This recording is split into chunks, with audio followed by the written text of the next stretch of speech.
Hello everyone, this is English Tutor Hub official channel and welcome back to our English lesson where learning English feels like art.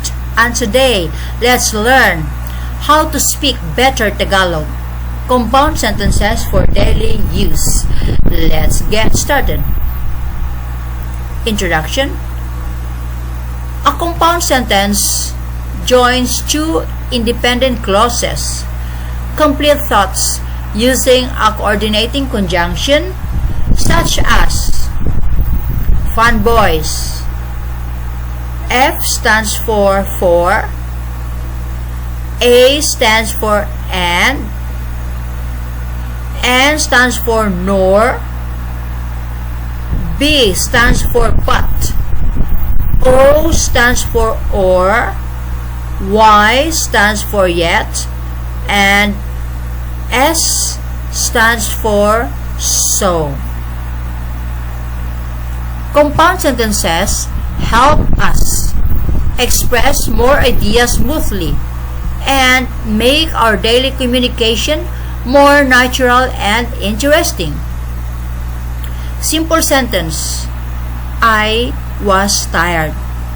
I was tired. I finished my homework.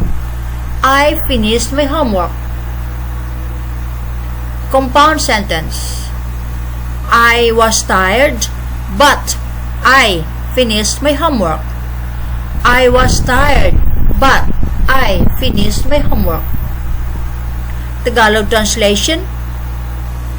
Pagod ako, pero tinapos ko ang aking takdang aralin. Pagod ako, pero tinapos ko ang aking takdang aralin. Example sentences with Tagalog translation. Number 1, using and. English. I cooked dinner and my sister washed the dishes. Tagalog.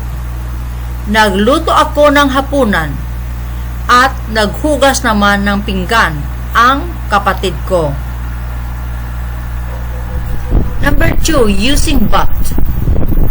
English. He studied hard, but he was still nervous during the exam.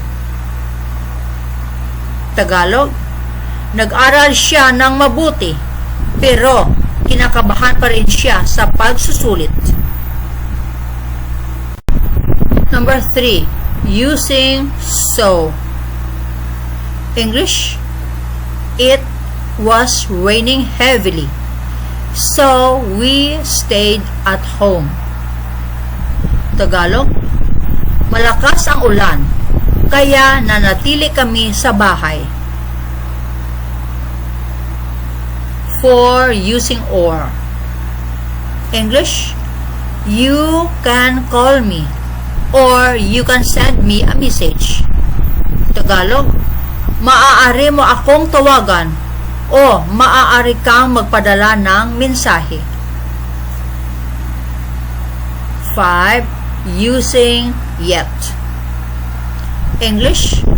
She was very tired, yet she continued working. Tagalog. Pagod na pagod siya, ngunit nagpatuloy pa rin siya sa pagtatrabaho. Daily communication dialogue. At school. Anna, did you finish the project? Ben, yes, I finished it and I submitted it this morning. Anna, great, I worked on mine all night, but I still need to check a few details. Ben, don't worry, you still have time, so you can review it carefully. Tagalog version. Ana, natapos mo ba ang proyekto? Ben, oo, natapos ko ito at ipinasa ko ngayong umaga. Ana, ayos, ginawa ko ang akin buong gabi, pero kailangan ko pang suriin ang ilang detalye. Ben, huwag kang mag-alala, may oras ka pa. kaya maaari mo pa itong ripasuhin ng mabuti.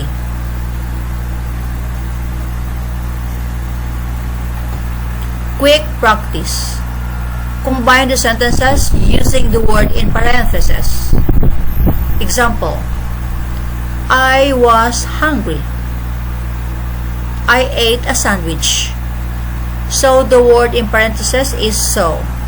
Answer: I was hungry, so I ate a sandwich.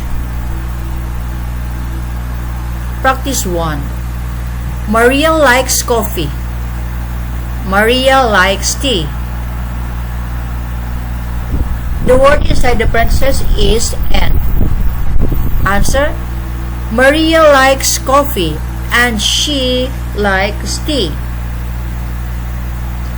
Practice 2. The movie was interesting. It was too long. The word inside the parentheses is but. Answer: The movie was interesting, but it was too long. Practice 3. We can go to the mall. We can stay at home. The word inside the parentheses is or. Answer: We can go to the mall, or we can stay at home. Quiz. Multiple choice. Number 1. Which sentence is a compound sentence? A. I woke up early. B. I woke up early and I exercised. C. Waking up early. D. After waking up early. Answer is letter B. I woke up early and I exercised is a compound sentence. To which conjunction shows contrast? A and, B so, C but, D or. Answer is letter C, but. Number 3. Complete the sentence. I was sick, blank, I went to school. A and, B but, C so, D or. Answer is letter B. I was sick, but I went to school. True or false? Number 4. A compound sentence contains two complete thoughts. Answer is true. Number 5. The word so often shows a result. Answer is, it is true. Challenge activity. Combine these sentences into one compound sentence. The bus was late. We arrived on time. Use but. Answer: the bus was late, but we arrived on time. Key takeaway.